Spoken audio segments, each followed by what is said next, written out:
დონეზე იყო მსჯელობა, ჩემი აზრით იუსტიციის სამინისტროს აქვს საკმაოდ კარგი გამართული დოკუმენტი მომზადებული.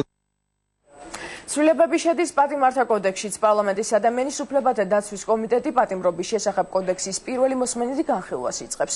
უმრავლესობის წევრის თამარ კორძაიას თქმით, კოდექსში პატიმართა უფლებების დაცვის თვალსაზრისით საკმაოდ პოზიტიური ცვლილებები შედის. კერძოდ, გაუმჯობესდება სასჯელო აღსრულების დაწესებულებებში საცხოვრებელი პირობები, ასევე იცვლება არასრულწლოვანთა მიდგომის პრინციპები, რაც მათ რეაბილიტაციას გულისხმობს.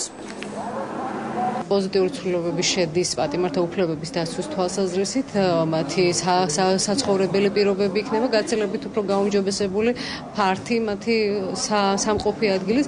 გარდა ამისა, პატიმრობის კოდექსი გაცვლის, ასე ვთქვათ, საპატიმრო დაწესებულებების კატეგორიას.